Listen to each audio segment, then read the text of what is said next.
सही कहा आसिम मुनीर आपने। को श्रुति मेरे जी के ख्याल पास से, मैं जैसा चलूंगा मेरा अंदाजा है। और श्रुति जी से पूछूंगा कि जो 27वां संविधान संशोधन हुआ है उसके बाद वहां के सत्ता और व्यवस्था में टकराव देखा जा रहा है। कई ऐसे अधिकारी हैं, कई जुडिशरी के लोग हैं जो लगातार इस निर्णय के खिलाफ बात कर रहे हैं। सीडीएफ को लेकर जिस तरह की चर्चा चल रही है, क्या आप वाकई मानते हैं कि दक्षिण एशिया में इसे सुरक्षा का एक बड़ा खतरा माना जा रहा है? जी बिल्कुल, इसको माना जा रहा है। आसिम मुनीर का ये जो अमेंडमेंट है, उन्होंने पॉलिटिकल फ्रेजिलिटी जो है पाकिस्तान की, वो एक्सपोज कर दी है कि उनकी गवर्नमेंट जो है वो बिना मिलिट्री बैकिंग के नहीं चल सकती। और इस चीज का फायदा उन्होंने अच्छे से उठाया है और ये उन्होंने इस अमेंडमेंट में लाके सबको दिखा दिया है। इसको अगर कोई वापस लेना भी चाहेगा ना, तो इतना आसान नहीं है अब इस अमेंडमेंट को वापस करना, जी। क्योंकि एक पूरी पॉलिटिकल बॉडी जो है वो उन्होंने खड़ी कर दी है, एक जुडिशरी खड़ी कर दी है, अपने आप कंट्रोल ले लिए, सारे रेंज उन्होंने अपने पास ले लिए हैं। तो इससे पहले आप एक बार कह रहे थे कि उनकी साइन भी नहीं हुआ है 27th अमेंडमेंट अभी, क्योंकि शहबाज शरीफ का शायद कुछ आनाकानी है।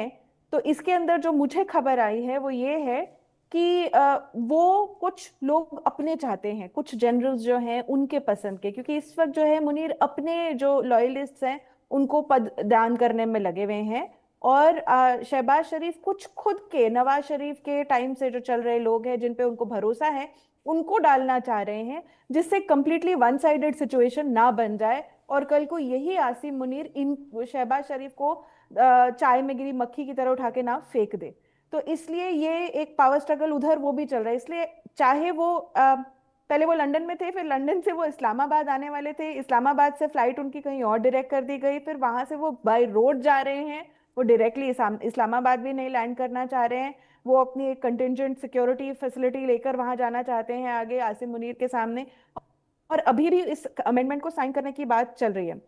साइन होगी ये मुझे पूरा विश्वास है, लेकिन इस चीज को लेके बहुत रस्साकसी अंदर भी चल रही है, क्योंकि अगर अभी तक बाकी पार्टीज अगर नहीं जागी हैं तो इतने सारे डिस्कशंस होने के बाद जरूर जाग गई होंगी कि ये जो हमने साइन कर दिया ये कह के कि ये जो अमेंडमेंट है ये इंडिया के खिलाफ एंटी इंडिया अमेंडमेंट है, ये इंडिया को नीचा दिखाने के लिए हमने ये अवार्ड किया है आसिम मुनीर को, उस तरीके का अमेंडमेंट है। इस सेंटिमेंट्स में आके जो उन्होंने पास किया है लॉ, वो कल को इन्हीं के गले के अंदर फंदे की तरह बैठ जाएगा।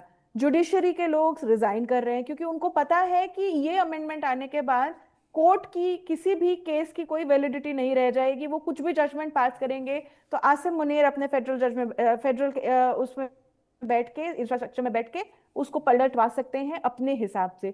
जो इम्यूनिटी उन्होंने अपने आप को दे रखी है वो ये प्रूव करता है कि उनको पता है कि उन्होंने बहुत सारे ह्यूमन राइट्स वायलेशंस करे हैं, मिलिट्री वायलेशंस करे हैं, झूठ बोले हैं। तो वो जो इस तरह से उन्होंने अपने आप को एक पावर स्ट्रक्चर अपने लिए, सिंगल मैन पावर स्ट्रक्चर बना रखा है, वो शायद नीचे बैठे पदाधिकारी जो हैं उनको भी पसंद नहीं आ रहा है, जो आर्मी नेवी वगैरह वाले उनको भी पसंद नहीं आ रहे, क्योंकि एटलीस्ट तब तक उनके पास कुछ तो अपना रोल था। ये आर्मी चीफ थे, ये अब सीडीएस बन के इनके ऊपर चढ़ के बैठने वाले और फुल इम्यूनिटी के साथ। तो उनके अंदर भी एक डिससेटिस्फैक्शन वाली फीलिंग आ रही है, वो खुश नहीं है। वो बयान कैसे करेंगे, नहीं कर पाएंगे बयान, क्योंकि इस तरह से पावर जो है जब तक अगर साइन हो गई तो खेल ही खत्म है उन सबका। तो एक अंदर उनका एक पावर स्ट्रक्चर की प्रॉब्लम है। मुनीर जो है वो हाफिज हैं, वो बहुत ही स्ट्रॉन्ग आइडियोलॉजी वाले इंसान हैं और उनकी आइडियोलॉजी जो है वो नॉर्मल सेक्युलर सोच को इस्लामोफोबिया बोल देगी। तो उस तरीके के सोच वाले इंसान को अगर आप अनलिमिटेड अमाउंट ऑफ पावर और साथ में ट्रंप की और चाइना की जी। बैकिंग दे दोगे तो वो पूरे साउथ एशिया के लिए एक बहुत ही बड़ा टिकिंग बॉम्ब की तरह हो जाएगा, जो कहीं भी कुछ भी करने को तैयार होगा अपनी पोजीशन को रिटेन करने के लिए।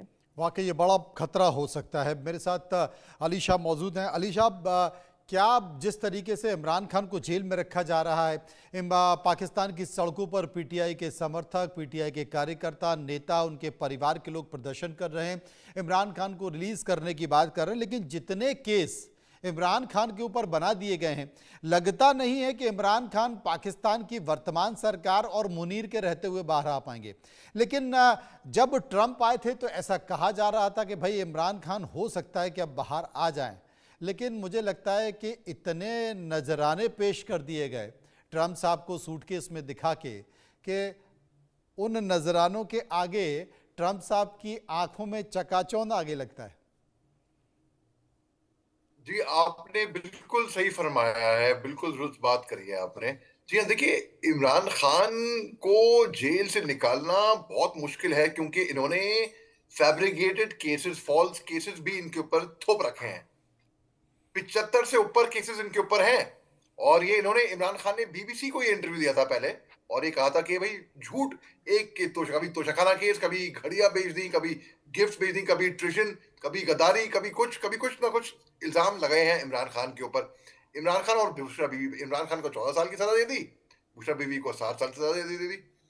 और बिल्कुल ये बात मुश्किल है, बिल्कुल आपने सही फरमाया मनु जी, कि जब तक आसिम मुनीर साहब है, फील्ड मार्शल आसिम मुनीर है वहां पर, मुश्किल है, इमरान खान को वहां से नहीं निकल पाएंगे ये। तभी तो ये खेल खेल रहे हैं कि और प्रोलॉन्ग करते रहें। इनिशियली 3 साल की सजा हुई 2023 में, फिर 14 साल की हुई इस साल 2025 के जनवरी में। और देखिए, इन इमरान खान के जितने पीटीआई सपोर्टर्स भी हैं कई सारे, और इमरान खान कई सारे जेल के अंदर हैं, बंद हैं। ये सड़कों पे उतर आए थे, इन्होंने मिलिट्री इस्टेब्लिशमेंट पे वैंडलाइजेशन की थी, तोड़फोड़ की थी। इनको आर्मी ऑर्डर के तहत इनको ट्राई किया गया था, इनको फिर इनका मुंह बंद करने की कोशिश करी। इमरान खान एक बहुत ही पॉपुलर लीडर है वहां पे पाकिस्तान में। हालांकि हिंदुस्तान के लिए ना इमरान खान सही है, ना शहबाज शरीफ सही है, रोज जहर उगलते हैं हिंदुस्तान के लिए। लेकिन at the end of the day, let's be fair, अगर बिल्कुल निष्पक्ष बात करें तो हम ये बोलेंगे कि भाई, इमरान खान के साथ इन्होंने ज्यादती करी है पाकिस्तान की सरकार ने, पाकिस्तान की हुकूमत ने। और फील्ड मार्शल आसिम मुनीर साहब सोचते हैं कि भाई अब मैं शहबाज शरीफ से बड़ा बन जाऊं। अब और शहबाज शरीफ साहब, अगर आपने गौर किया होगा, ऑप्स नूर के टाइम पे जब भी कोई मीडिया स्टेटमेंट देते थे तो हमेशा अपने साथ साथ फील्ड मार्शल आसिम मुनीर का नाम लेते थे। मैं और फील्ड मार्शल आसिम मुनीर यहाँ पे गए, मैं और फील्ड मार्शल आसिम मुनीर, दोनों का नाम जोड़ के दिया है हमेशा, मस्का मारने के लिए, बटर करने के लिए, कि भाई अच्छा सा लगाऊं मैं फील्ड मार्शल के ऊपर, क्योंकि फील्ड मार्शल मेरे को ना धक्के मार के वहां से निकाल दे। पाकिस्तान ये ख्याली पुलाव भर रहा है, ये रिवाज रह चुका है पाकिस्तान का। 1951 में लियाकत अली खान, उनके पहले वजीर आजम का वहां पर असैसिनेशन हो गया था, और ये एक रिवाज रहा है पाकिस्तान के अंदर। तो बिल्कुल शहबाज शरीफ साहब, नवाज शरीफ साहब की बात करते हैं। जी। नवाज शरीफ साहब के भाई ये लंदन में गए थे पहले अपना ट्रीटमेंट, मेडिकल ट्रीटमेंट कराने के लिए, 3 हफ्ते की मोहलत लेके भगोड़े हो गए। वहां पर इनको रोल्स रॉयस गाड़ी में देखा गया, लंदन के अंदर लुई विटॉन के स्टोर में देखा गया, जहां पे पाकिस्तान भूखा मर रहा है। जहां पे पाकिस्तान भूखा मर रहा है, वहां पे नवाज शरीफ साहब नहीं, भूखा भी मर रहा है, और भूखा भी मर रहा है और धोखे भी कर रहा है। कि मतलब आप देखिए कि जो राहत